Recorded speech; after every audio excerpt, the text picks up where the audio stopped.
Page 34, Rainforest. At the top of the page, they're introducing you to an interval of a fifth. Well, I've already told you how to calculate an interval, so it can calculate in an interval, but let's go with a fifth. Any note here. If I go up 1, 2, 3, 4, 5, that's a fifth. C to G, fifth. Fifths. In music, they're easy to see because they're both on lines or spaces like a third was, except there's a line or space in between.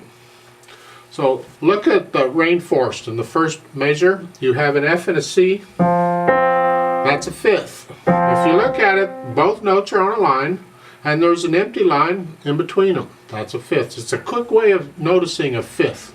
Second line, well, no.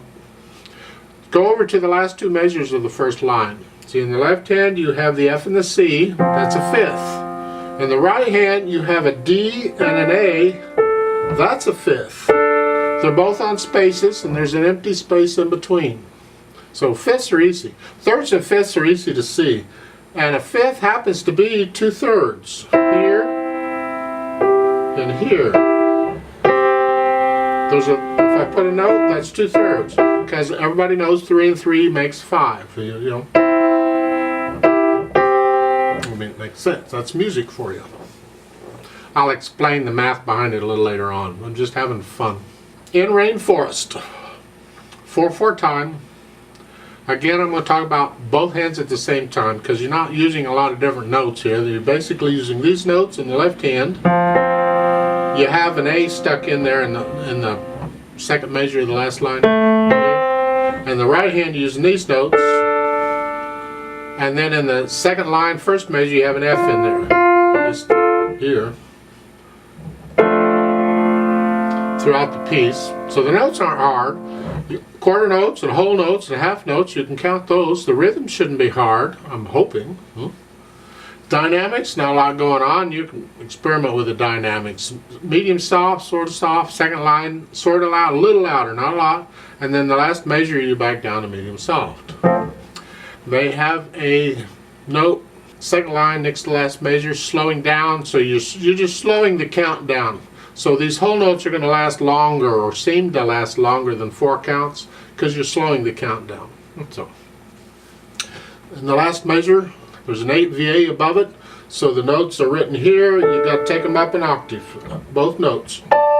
That 8 VA applies to everything in that staff. Just that staff, nothing else, just those notes.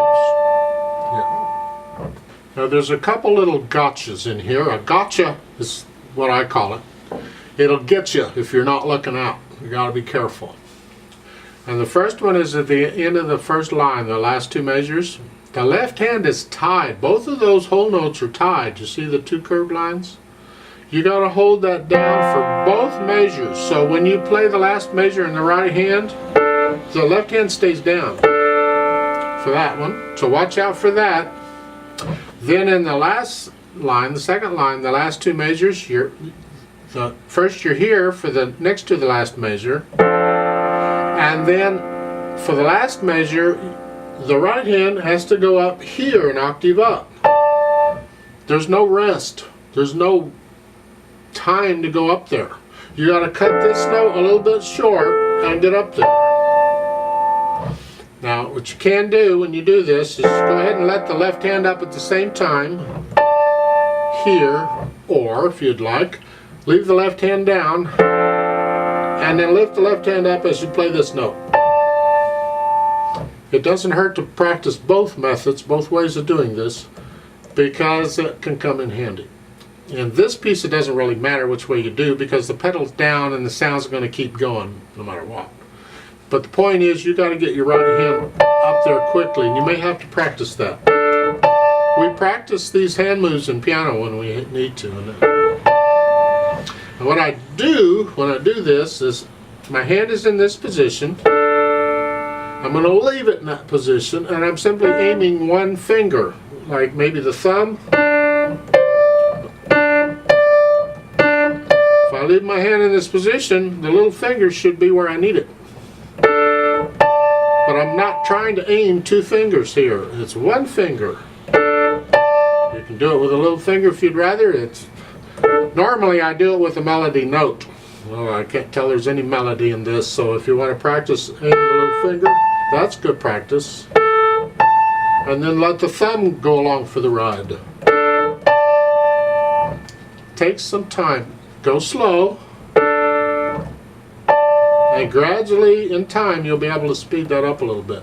Now there's a note at the bottom that you can do this as a round. So if you're in a piano class or there's other people around, like one of you can pretend middle C is up here somewhere and you can play it up here.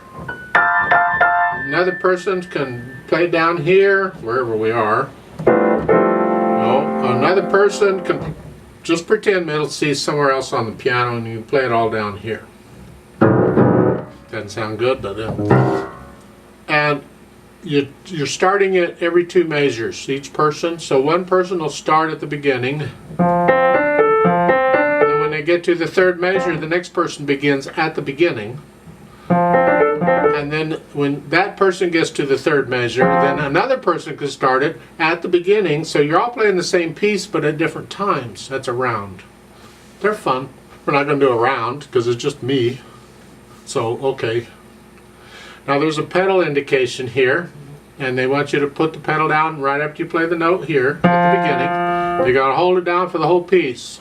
I'm not going to bother showing the pedal. If that's all they're going to do, I'll go ahead and do the pedal. I'm just not showing it. I don't think you need me to show putting the pedal down and holding it down forever. You can do that on your own, I'm sure. So that's about it for Rainforest. Let's try it out slowly. Shouldn't be a problem with notes and rhythms, but I'd still like to try it out slowly with you to give you a chance to play it with me. So I'll give us 4 counts. Put your hands where they go, and here we go. 1, 2, ready, go. 1, 2, 3, 4. 4, 2, 3, 4.